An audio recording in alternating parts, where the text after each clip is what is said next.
Hi అండి. నమస్తే. Welcome to our channel voice of Lakshmi. Arikapudi Koduri Kausalya Devi గారు రచించిన చక్రభ్రమణం అనే నవలను ధారావాహికంగా వింటున్నాం కదండి. ఇక చివరి భాగాన్ని ముగింపుని వినేద్దామా? చక్రవర్తి చాలా విసిగిపోయాడు. 7వ తారీఖు ఉదయం 6 గంటలకు సింగపూర్ బయలుదేరే విమానంలో ఎటో వెళ్ళిపోవడానికి నిశ్చయించుకున్నాడు. ఇప్పుడైనా కళ్ళు తెరిచి సంసారం నిలబెట్టుకో అంటూ శ్రీదేవి రాసిన ఉత్తరం చూసుకుని నిర్మల భయపడిపోయింది. అప్పుడప్పుడే పశ్చాత్తాపం పొందుతున్న ఆమె వెంటనే బయలుదేరింది.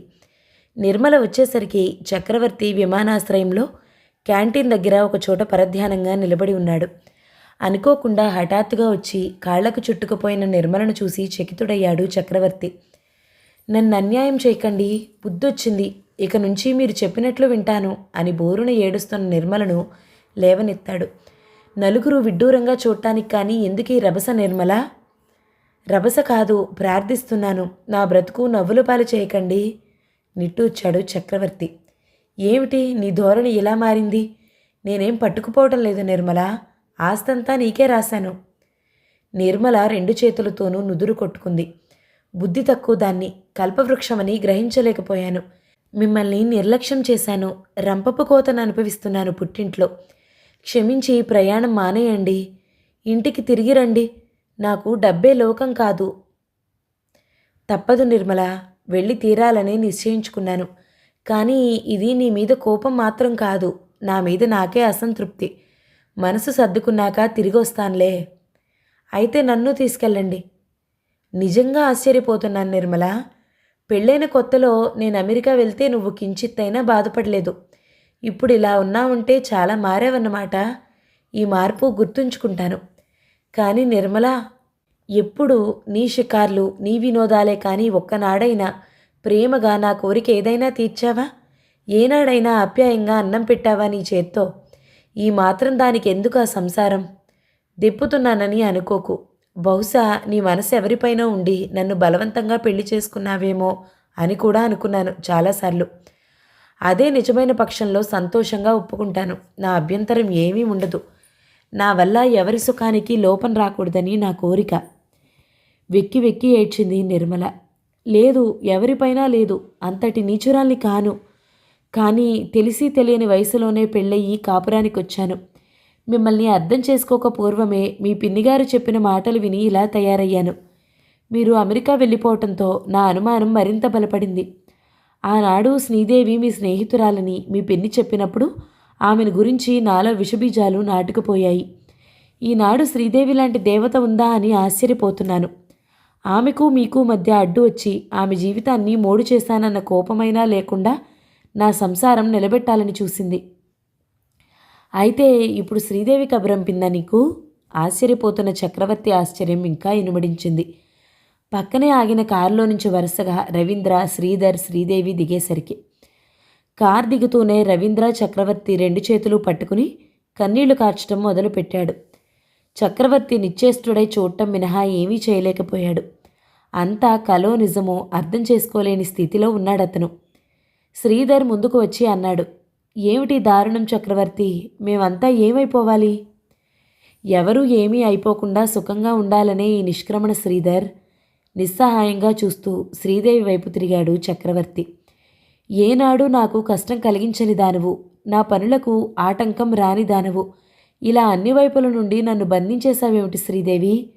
నా ప్రయాణం విషయం రహస్యంగా ఉంచమన్నాను కదా? నిండా నీళ్లున్న కళ్ళతో శ్రీదేవి బరువుగా తలెత్తింది. అవును, అడ్డు రాలేదు. అందువల్ల కలిగే బాధ నా ఒక్కతిదే అయినప్పుడు.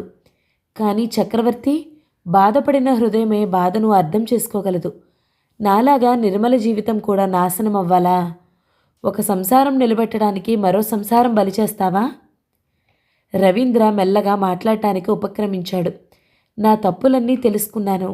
నీ మీద నాకు కోపం లేదు చక్రవర్తి.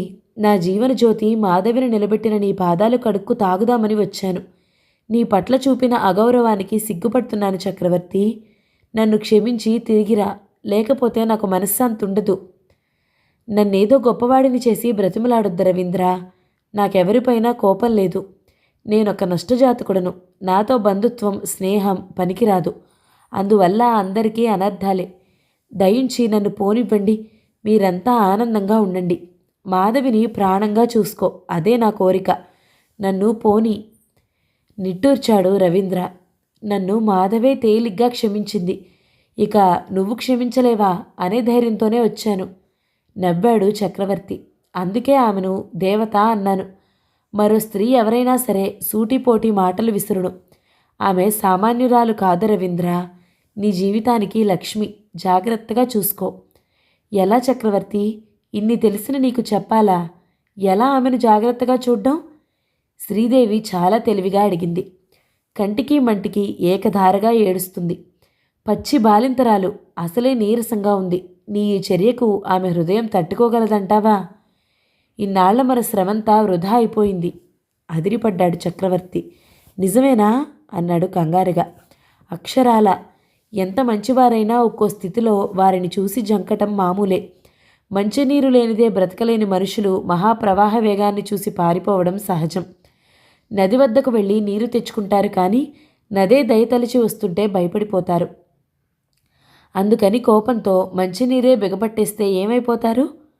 ఆ ప్రవాహానికి కాలవలు తీసి సద్వినియోగం చేసుకోనివ్వాలి, అంది శ్రీదేవి నవ్వుతూ. చక్రవర్తి కూడా నవ్వాడు. గొప్ప ఉపమానమే చెప్పావు, కానీ నేనంత మహామహుణ్ణి కాను. దేవి, సరే ఏమైతేనేం మాధవికి ఏమాత్రం కష్టం కలిగించలేను. పదండి, ఆవిడ అనుమతి తీసుకున్నాకనే వెళ్తాను. హమ్మయ్యా, తృప్తిగా ఊపిరి పీల్చాడు శ్రీధర్. ఆ మాట అన్నావు, బావుంది. మధు నిన్ను వెళ్ళనిచ్చినప్పుడు చూద్దాంలే. ఒక్క మాట, మెల్లగా అన్న నిర్మల మాటలకు ఏమిటన్నట్లుగా చూశారు అందరూ. అందరి ఎదుట క్షమాపణ కోరుకుంటున్నాను. ఇంకెప్పుడూ ఇటువంటి తెలివి తక్కువ పని చెయ్యను. ఈ కలతలన్నిటికీ మూల కారణం నేను. ఆయన మాధవిని అంత వాత్సల్యంతో చూడటం, పువ్వులు పళ్ళు పంపటం, ఆమె కథలను పొగడటం సహించలేక అసూయతో పద్మ అనే నర్సుతో నేనే రాయించాను ఆ ఉత్తరం. మాధవికి గర్వం అనుకున్నాను, కానీ ఆవిడ హృదయాన్ని అర్థం చేసుకోలేకపోయాను. పద్మ దిక్కులేని దీనురాలని చేరదీశారు డాక్టర్ గారు. అదే ఆయనపై అంత అపవాదు వేయించింది, నన్ను రెచ్చగొట్టింది, అంది కన్నీళ్లతో నిర్మల. పోనీలే నిర్మల, మర్చిపోదాం అన్నాడు చక్రవర్తి. అవునమ్మా, మనలో మనకేమిటి క్షమాపణలు, మర్చిపోదాం, రా వెళ్దాం అన్నారు రవీంద్ర శ్రీధర్. ఎండలకు కాలి కాలి బీటలు వాలిన నేల వర్షాగమనంతో చల్లబడి ప్రశాంతత పొందింది. చెట్లు చేమలు సంతోషంగా తలలూగించుతున్నాయి. మూల మూలనున్న చీకట్లను పారద్రోలి తన బంగారు కిరణాలను లోకంపై ప్రసరించి వెలుగును ప్రసాదిస్తూ బయలుదేరాడు బాలబానుడు. ఆకాశం మేఘాదూరమై నిర్మలంగా ఉంది. చల్లని ప్రశాంత ప్రకృతిలో మానవకోటి ఆహ్లాదం పొందుతుంది. సద్యాసానువులు సరసంగా సాగి వస్తున్నాయి. మేడ వరండాలో నిలిచి సంధ్యాశోభను తిలకిస్తున్న మాధవి తననెవరో మృదువుగా స్పృశించడంతో వెనుతిరిగి చూసింది. రవీంద్ర, ఇక్కడ నిల్చున్నావేమిటి? చలిగాలికి జలుబు చేయదు? ఈ ఆలనా పాలనలు ఇన్నాళ్ల నుండి ఏమయ్యాయి అంటుందనుకున్నాడు రవీంద్ర. కానీ అతడికి ఆశాభంగమే అయింది. దెప్పుళ్ళు, ఏడ్పులు, మొత్తుకోళ్ళు తెలియని వినయ సౌజన్యమూర్తి ఆమె.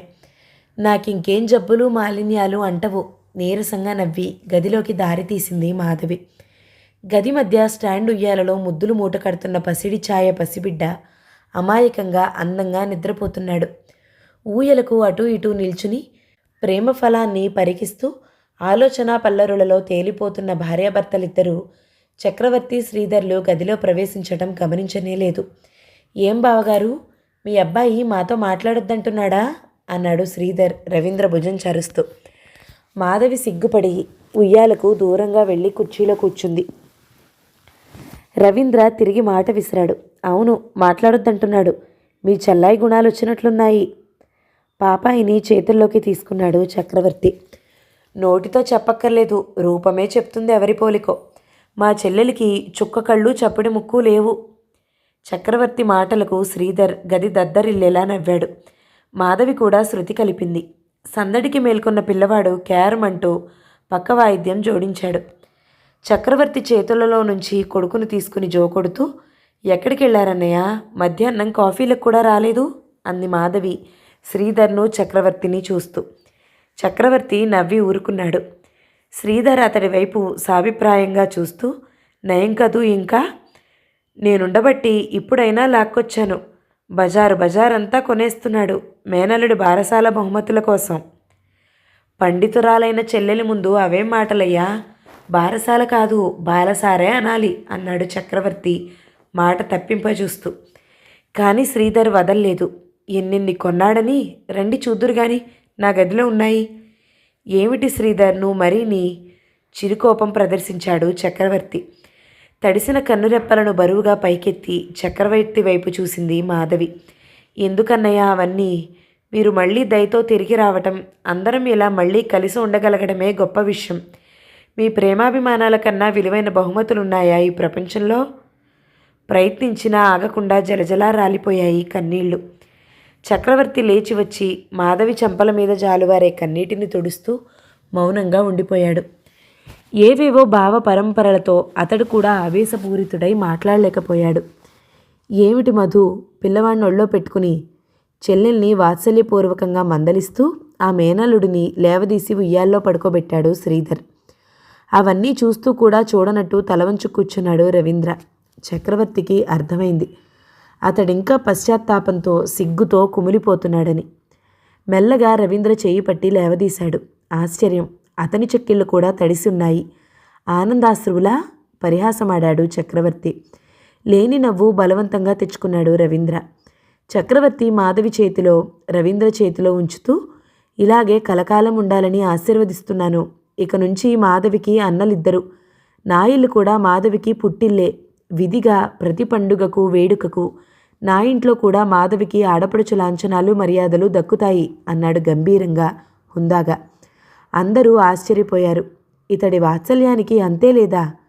నిజంగా నిన్ను చూసి అసూయపడుతున్నాను చక్రవర్తి. దానితో పుట్టి పెరిగిన నాకంటే నువ్వే ఎక్కువ సన్నిహితుడవైపోయావు అన్నాడు శ్రీధర్. శ్రీధర్ మాటలకు చిరుదరహాసాలు ఒలికిస్తూ అందరూ పక్క గదిలోకి వెళ్లారు.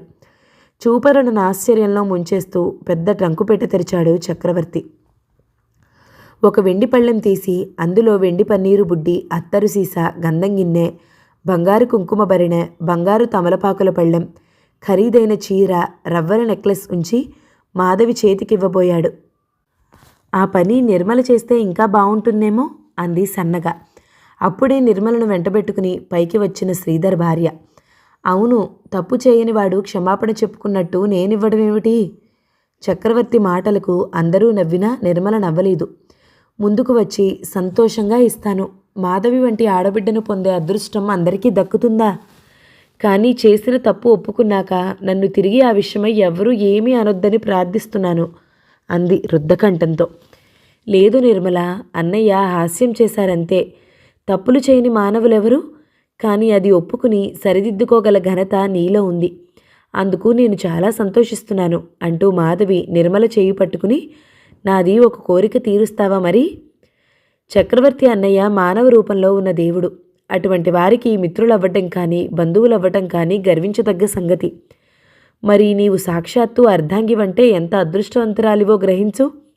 అతి చనువు తీసుకుంటున్నందుకు ఏమనుకోకు, కానీ ఆయన మనసు నెరిగి ప్రవర్తించి శాంతి చేకూర్చమని అర్థిస్తున్నాను అంది. గొంతు వణికింది. నిర్మల చాలాసేపు మౌనంగా ఉండిపోయింది. కడకు, అవును వదినా, చెడు లేనిదే మంచి తెలీదన్నట్టు మానవులు కొన్ని తప్పుల వల్లే సరైన మార్గాన్ని, వ్యక్తుల విలువలను తెలుసుకుంటారు. మీ అన్నయ్య నన్ను క్షమించాలే కానీ మరెప్పుడూ ఆయనకు కష్టం కలిగించానని చెప్తున్నాను అంది నేలవైపు చూస్తూ. తేలికగా నిట్టూర్చి కొద్దిసేపు కళ్ళు మూసుకుని మౌనంగా ఉన్నాడు చక్రవర్తి. కొద్ది క్షణాలకు లేచి, నీకు తెలుసు నిర్మల, నేనెవ్వరిపైనా కోపం తెచ్చుకోనని, ఎవ్వరినీ ద్వేషించలేనని. నా దురదృష్టానికి నేనే కృంగిపోతాను అంతే. ఇన్నాళ్లకు మహాలక్ష్మి మాధవి వల్ల నా కన్నీటి బ్రతుకుపై పన్నీటి వాన కురిసింది. నిర్మల సంతోషంగా లేచి మాధవికి బొట్టు పెట్టి పళ్ళెం అందించింది. విలువైన అపురూపమైన ఆ చీరను చూసి ఆశ్చర్యపోతూ అటువంటిది తామెక్కడా చూడలేదని ఒప్పుకున్నారు. అవును, అంత అసాధారణమైనది కావాలనే వెతికాను నా చెల్లెలి కోసం. అది 2000 పెట్టి జైపూర్ నుంచి తెప్పించాను అన్నాడు చక్రవర్తి సగర్వంగా. మరొక అందమైన చిన్న ట్రంక్ తెరిచాడు. దానిలో ఖరీదైన రకరకాల ఆడే బొమ్మలు, 2 ప్యాకెట్లు, ఒకటి పాలసీసా, మరొకటి పసివాడికి సన్నని గొలుసు, ఉంగరం. అయితే ఇవన్నీ అల్లుడిని మచ్చిక చేసుకోవడానికి అనుకుంటాను అంది శ్రీధర్ భార్య కొంటెగా. అంతా నవ్వారు. మాధవి మెల్లగా అంది, ఇందాక అన్నయ్య చెప్తే ఏమోననుకున్నాను. మరీ ఇంత ఖర్చు పెట్టి బహుమతులు తేవటం. ఖర్చేమిటమ్మా, నీకివ్వతగ్గ బహుమానం అంటూ అసలేదీ లేదు. కానీ ఏదో నా తృప్తి కొద్దీ ఇవన్నీ. ఇంతకు అసలు మర్చిపోయాను, మన పరిచయానికి నాంది గీతాలాపన జరిపినవి నీ కథలు. ఇంకా మంచి వాటిని సాహిత్య ప్రియులకు అందించమని నా కోరిక అంటూ ఖరీదైన పెన్ తీసి అందించాడు మాధవికి. ఈసారి తృప్తిగా గర్వంగా అందుకుంది మాధవి. అయ్యో బాబోయ్, రవీంద్ర హాస్యంగా మొదలెట్టాడు. ఎంత చెల్లెలైతే మాత్రం వాన కురిసినట్టు మరీ అన్ని బహుమతులా? అయినా నీకు చెల్లెలిపై పక్షపాతం ఎక్కువని తెలుసులే. దానికి తోడు ఆ మేనల్లుడొకడు తయారయ్యాడుగా, ఇంకా మేమేం గుర్తుంటాము? రవీంద్ర మాటలు అందర్నీ ఆపకుండా ఊపి ఊపి నవ్వించాయి. సమాధానంగా చక్రవర్తి, నువ్వెటయ్యా బాబు, మర్చిపోతే ఊరుకోవటం? అయ్యిందిగా ఓసారి శిక్ష అంటూనే మరొక ప్యాకెట్ విప్పాడు. అందులో ఖరీదైన షూటింగ్ క్లాత్తో పాటు చిన్న అందమైన ప్లాస్టిక్ పెట్టె. అందులో రాధాకృష్ణులు ఉయ్యాలు ఊగుతున్నట్లు ముచ్చటగా ఉన్న విగ్రహం, స్టాండ్తో సహా అంతా దంతమే. రవీంద్ర మెల్లగా చక్రవర్తి వైపు చూశాడు. ఇద్దరి కళ్ళు ఒక్కసారి కలుసుకున్నాయి. ఆ నేత్రాలలో అనేక భావాలు, సందేశాలు, ప్రశ్నలు మూగగా మెదిలాయి. ఒకనాడు ప్రాణాలతోనే చెలగాటమాడబోయిన బద్ధ విరోధులైన యువకులిద్దరూ నేడు అత్యంత సన్నిహితులై ప్రేమానురాగాలు ఒలకబోసుకుంటున్నారు. ద్వేషము, ప్రేమ రెండిటికీ ఎంత వైరుధ్యమో అంత సన్నిహితత్వం. అతీతావస్థలో రెండూ ఒకటే, నిర్వచనమే తేడా. అదే భగవద్విలాసంలో వింత.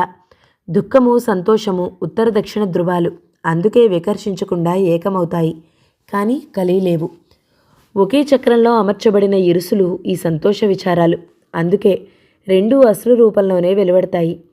రెండు హృదయాలలోని భావతరంగాలు ఒకేలాగా స్పందించి ఆగిపోయాయి. రవీంద్ర రాధాకృష్ణులను అక్కున చేర్చుకుంటూ చేయి చక్రవర్తికి అందించాడు. కృష్ణుడు రాధనెంతగా ఆరాధించాడో మా మాధవినంత ప్రేమగా చూసుకోవాలి అన్నాడు రవీంద్ర చేయి నొక్కుతూ చక్రవర్తి.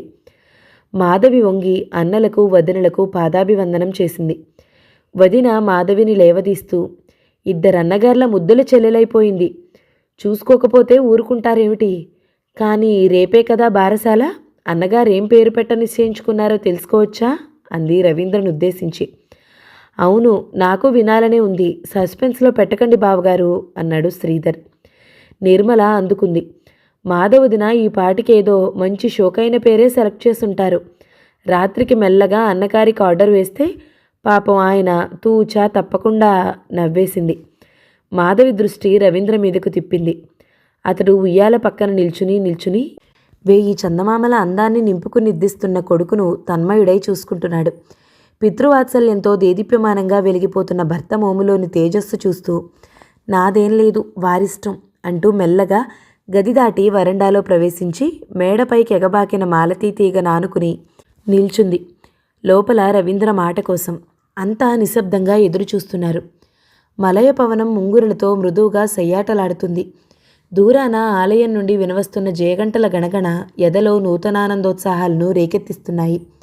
ఎవరో గృహిణి సంధ్యాహారతి ఇస్తూ ఋతుచక్రాన్ని గతి తప్పకుండా నడిపే ఆ శ్రీనివాసుడు సర్వేసుని రాగయుక్తంగా కీర్తిస్తుంది. అమావాస్య చీకట్లను అంతరింపచేసి జ్యోత్స్నాకాంతులను వెళ్ళి విరిపింప ఉదయించిన ఆశారేఖ నిర్మల నీలాకాశాన్ని నెలవరకు తిలకిస్తున్న మాధవి చెవులకు గదిలో రవీంద్ర కంఠం నుండి ప్రశాంతంగా, మధురంగా, గంభీరంగా వెలువడిన చక్రవర్తి అనే మాట వినిపించి తనువు పులకరించింది.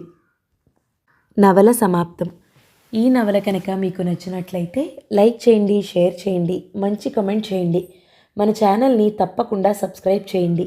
Thank you so much for watching. నమస్తే.